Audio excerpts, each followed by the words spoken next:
This is Financial Markets. I am Anthony, your analyst here today to give you the latest updates from the different stock exchanges, the different bond markets, the different stock markets around the world, and particularly those within the East African region. Now, we've already mentioned about the top gainer here, only Centum appearing on the list, and also we mentioned Nation Media Group coming out at the bottom of the table, as well as Kenya Airways. Well, the story continues with East African Breweries Limited.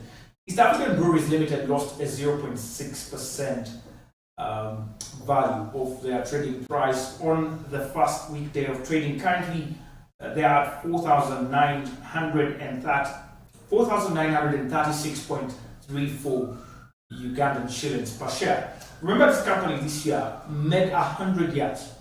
It has over 93% stake in Uganda breweries and over about 86% in Kibo breweries in Tanzania. It's the biggest brewery in East Africa, arguably even in Southern, but of course there are other competitors coming from down there. But when you look at the company's stock on the Uganda Stock Exchange, representing about 3.9 trillion Ugandan shillings worth of market capitalization and over about 791 million shares floated on the exchange. This company is the third most valued.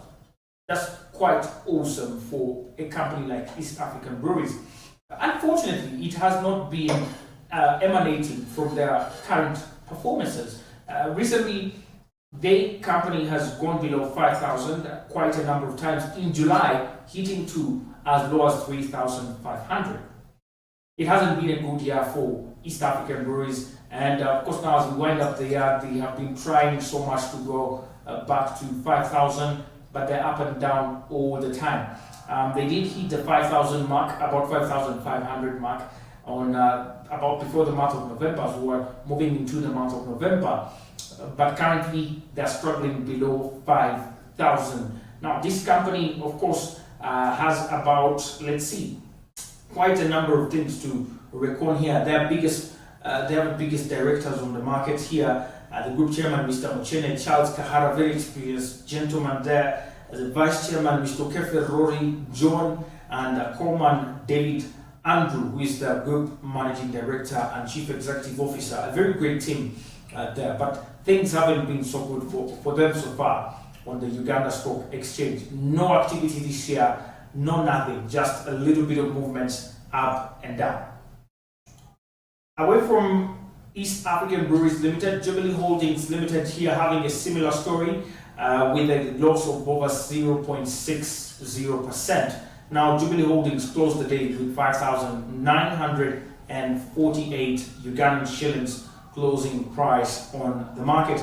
And as well, when you look at the very last company here, we did have Equity Bank Limited losing a 0.6% as well, closing at 1,353.17. Now, because of these losses and sluggish trading on the market yesterday, the all-share index, which is a tracker of the aggregate performance of all the listed stocks on the Uganda Stock Exchange, shed off over 4.15 points, which was a 0.34%. That is quite significant there for a first day of trading, to close at exactly 1,202.69 points. Now, this represents so far a one-week loss. We're back to the one-week loss, unfortunately, of about 0.09%. And I think we can catch up with this one at the end of the week. If we see some activity probably from Umeme with the big boy there on the market, if we also see some movement from maybe Bank of Baroda. But we are seeing that the one-week loss currently is 0.09% on the overall stock performance on the Uganda Securities Exchange. And in the last 1 month, we've lost 2.24% on the all-share index, and an overall year-to-date loss of currently 15.34%. We've worked on this one, and when you look at our year-to-date loss of 15.34%, it was much higher than that back in the months of March. Rather, when you look at the months of August, July, we've tried to really work on the year to date, but it's quite not enough for us to end our year in gains, and probably this won't happen, but probably next year we might have a better year, and so the year to dates might actually become a little bit better.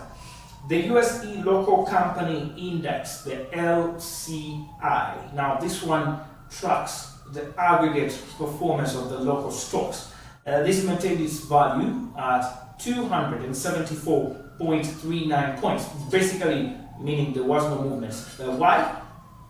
Domestic stocks did not have appearances on the gainers list or on the losing list, so we did still have a stagnation on the local company index, which is a tracker of the aggregate performance of all the local stocks on the Uganda Stock Exchange.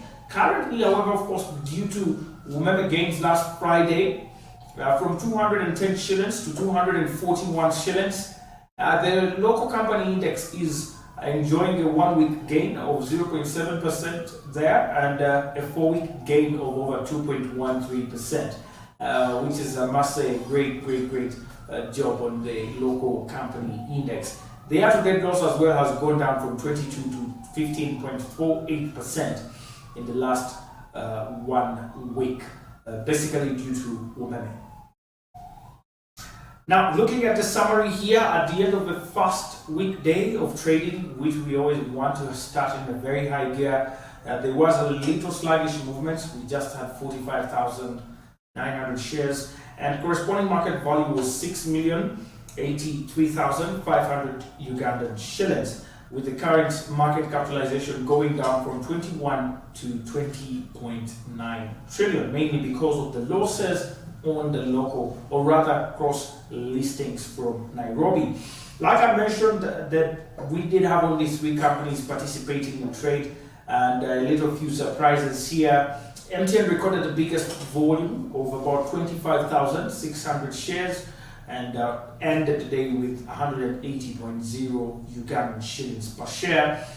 Bank of Baroda recorded 10,300 shares, and Ssebbale Quality Chemical Industries at 10,000 shares volume. Bank of Baroda ended the day with the same price of 85 shillings, and Ssebbale Quality Chemical Industries at exactly 60.0 Ugandan shillings closing price. Ssebbale is the only pharmaceutical listed on the stock exchange here in Uganda, and currently enjoys one of the most traded on, about the sixth most traded on stock on the Uganda Stock Exchange. They are currently at 60.0 Ugandan shillings, and they started there, however, with about 94, 95, which is a little decline that has been registered so far in the stocks at Ssebbale Quality Chemical Industries. But the company does have very good prospects for the future. Of course, adding to their plant an anti-cancer drug unit where they're going to be manufacturing anti-cancer drugs. So definitely big gains coming up there in the next couple of years or months for Ssebbale. Let's go to Nairobi and find out from the land of Uhuru what really transpired on the markets, of course, on the first weekday of trading. Now things looked a little bit better for Nairobi, basically looking at Friday trading and Monday trading opening the week. A total of over 46 companies did participate in the trading, and the day ended with over 16 gainers and just about 19 losers on the market. Umeme, yes, you heard me right. Umeme Limited was the top gainer for the day. You see, this is exactly what I'm talking about. I just said, if you don't buy shares in Umeme before the next 3 months, you're going to find it so pretty expensive. And trust me, very big gains are coming up in Umeme. Not only for the dividends they have been issuing, but the company being a company that's exiting Uganda very soon, shareholders expect big from that. Trust me. As the company is leaving, there is a rumor that they're going to recompensate or compensate shareholders over 600 shillings per share at the exchange. So what are you waiting for? And this is, of course, for some people who have already understood this they are making this stock very valuable. You're looking at now, even on the Kenyan exchange, the company coming out as the biggest gainer for the day, which is quite awesome for Umeme. Now, Umeme gained 5.37% on the Kenyan stock exchange and ended the day with a 7.46 Kenyan shillings per share. Stanbic Holdings as well gained a 5.12% on their stock price. East African Cables gained a 3.75%, and Uchumi Supermarket a 3.7%. Those were the top 4 gainers on the gainers list amongst the 16 gainers for the day. On the losing side, we did have Kaptura Tea Company collapse with about 6.59%, big share off from their share price, closing at exactly 102.75 Kenyan shillings per share. Home Africa lost 5.71%, and TransCentury lost about 4.76%, whereas when you look at Nairobi Business Ventures, we lost about 4.35% of their price there on the stock exchange. TransCentury, however, did record the highest volume of over 10 million traded shares, followed by Equity Group Holdings at 674,400 shares, and Kenya Power and Lighting Company at exactly 309,700 shares. Safaricom did record 264,400 shares as well. Now, these were the biggest movers for the day and the biggest gainers and losers for the day on the Nairobi Stock Exchange. But the all-share index, of course, had to appreciate, definitely due to the gainers outweighing the losers, and the index did inch up about 0.14 points, which was a 0.11% appreciation in percentage, and this was closing at exactly 128.63 points, representing a 1-week gain of 1.72% and a 4-week gain, a 4-week loss of 0.3%. When you look at Nairobi, things are getting better as we draw closer to the Christmas and festive season. Of course, we're in the festive season, but as we draw closer to Christmas itself, things are getting a little bit better, and the markets are opening up. The activity is getting better. Of course, just a few days ago, they had a little bit of slide in the number of participants, but they're getting back, and it's going great on the Nairobi Stock Exchange. You can check them out and try to explore some of the opportunities. They do have other products like the exchange traded fund. They do have the derivative market, but of course these require a little bit specialized knowledge of investment before you get to invest. So make sure you do have that, and you will enjoy yourself on the Nairobi Stock Exchange. Now, regarding the NSE 20, which is the top 20 tracker, it tracks the top 20 companies on the Nairobi Stock Exchange. It gained about 0.18%. And this was in a single day. So you can check out that exchange traded fund on the top 20 companies. You're gaining 0.18%. I never mentioned this, but exchange traded funds give you opportunity to diversify, because basically, as we talked about diversification, really diversified as well. It's everywhere in the markets. Diversify so that you alleviate the risks. So in the stock exchange, if you want to diversify, you can buy an exchange traded fund instead of buying a single share. So because the exchange traded fund is like a basket of shares. So when you're putting money in, for example, this exchange traded fund, however little it may be, it is split up amongst all these stocks. So if you're buying, for example, stocks, an exchange traded fund in the NSE 20, which is the top 20 tracker for the top 20 companies, it tracks the top 20 companies by market capitalization. So if you're putting $8 in there, those $8 are going to be split into the 20 companies. All right? And so your investment will not go into one basket. So you have all these companies taking a share of that investment. And so when the returns come, of course, they come as a percentage of how much went into each of those companies. Definitely, you are alleviating risk, and definitely you're increasing the opportunities for gain for yourself on the stock exchange. So you can check out the exchange traded fund there at the Nairobi Stock Exchange. Definitely you will be very interested in that. The NSE 25 as well appreciated 0.31%, which is even bigger, and definitely has always been a little bit better always on the NSE 25. We've seen more activity on the index because basically 25 companies, 20 companies, so you would expect more activity on the 25. That's it from the Nairobi Stock Exchange.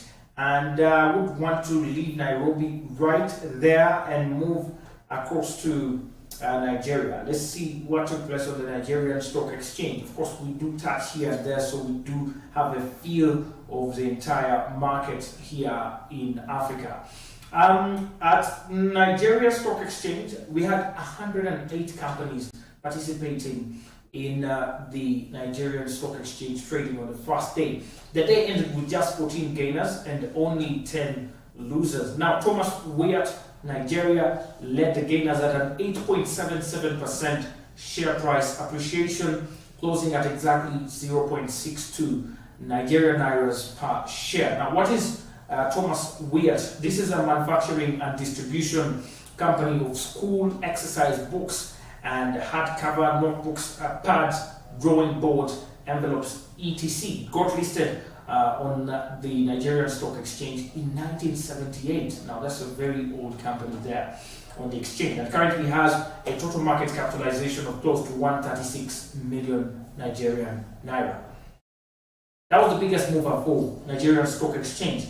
When you look at other big gainers, we did have Pharma-Deco, a pharmaceutical there based in Nigeria as well, gain 5%. We did have International Breweries gain 5.81%, and Living Trust Mortgage Bank as well gain 4.9%. On the losing side, PZ Customs Nigeria did lose most on the exchange at an let's see, about 7.26% off, and that was closing at 11.5 Nigerian Naira. Check out the Nigerian Stock Exchange. You never know, you could have some opportunities, especially in the oil industry. We do have a couple of oil companies listed there. Lots of them. You will find them on the Nigerian Stock Exchange. Over 157 stocks there for you at the Nigerian Stock Exchange. Let's get to cross over to Zimbabwe. Zimbabwe recently has really done great. When you look at African stocks, Zimbabwe Stock Exchange is outstanding, and of course it's evidenced, for example, in their first day tradings. Now, looking at, for example, just yesterday alone, we had over 27 participants in the Zimbabwe Stock Exchange listed equities, and the day ended with over 13 gainers and 8 losers. Amalgamated Regional Trading led the gainers at a 14.71% gain, and closing at exactly 13.0 shillings there for Zimbabwe per share. Now that's crazy, man. That's so crazy because this is an exchange that is booming in Africa, competing with the likes of the Lusaka Stock Exchange, the Johannesburg and the Nigerian Stock Exchange. So you need to explore some of these, and diversification means moving away from the comfort zone, moving away from the borders, invest beyond borders. You're diversifying and alleviating risk. So when you look at this trading here, for example, on the Zimbabwe Stock Exchange, some companies have done consistently well, particularly this one called the Amalgamated Regional Trading. Let's first have a look at what this company is really all about. Now, Amalgamated Regional Trading Holdings is a holding company of a manufacturing group of businesses in Zimbabwe. Now, this company has distribution operations in Malawi, in Zambia, Zimbabwe, and South Africa. Amalgamated Regional Trade incorporated as a beach malt trading limited company in the British Virgin Islands back in 1997 and changed its name to ART in 2001. Currently, it enjoys a total capitalization of over 6.06 billion Zimbabwe dollars, and this represents about 0.3% of the Zimbabwe Stock Exchange. So try to explore. Zimbabwe is We do have the Lusaka Exchange. We do have the Rwanda Stock Exchange as well coming up. Burundi hasn't yet set up one, but they are on the road to one. And of course, it's now a requirement almost for every East African community country to have an exchange where you can actually be able to buy and sell different financial instruments. Now, that aside, let's get to look into the US stocks here and have a look at what the first weekday really had. Looking at the US on Monday, we did have an extended rout on Monday after stocks booked consecutive weekly losses on the first time for the first time since last September. Now, the S&P 500 or the Standards and Poor's, which tracks the top 500 American companies and is market capitalization weighted, slid about 0.6%. Whereas the Dow Jones Industrial Average, of course this one is price weighted and tracks the top 30 companies, declined around 0.2%. The technology heavy Nasdaq, which tracks the performance of companies like Apple, companies like Google, Meta, Forms, and so many others, declined as well by 1.2%. Monday moves also follow a sell-off last week that came after the Federal Reserve officials delivered a 0.5 percentage point increase to their overnight monetary policy rate. The S&P 500 shed over 2.1% and the Dow 1.7 and 2.7 on the Nasdaq was shed just of last week. The chairman Jerome Powell of the central bank there in the United States, which is the Federal Reserve Bank, also emphasized that hiking of the central bank rate would continue into the new year and the policy will remain restrictive for as long as needed to rein in the inflation that still remains and looms around the economy of the United States, even if it means economic consequences. That's of course very tough language there from the governor, or the chairman rather, of the Federal Reserve Bank, Mr. Jerome Powell. That's it, ladies and gentlemen, and thank you very much for joining us this morning. My name is Anthony. Remember to follow us at Smart24 TV on Twitter as well as at Anthony Ssebbale. That's my personal handle, and give us some feedback. Are you investing with Altex? Give us some feedback on how it's going over there for you. But remember to dial *292# of course before you go to do any other business today. The markets open at 15 past 8 a.m. and close at 15 minutes past 3 p.m. East African Standard Time. Altex East Africa doing something new. And of course, I'll catch you tomorrow, same time, same place. Ciao.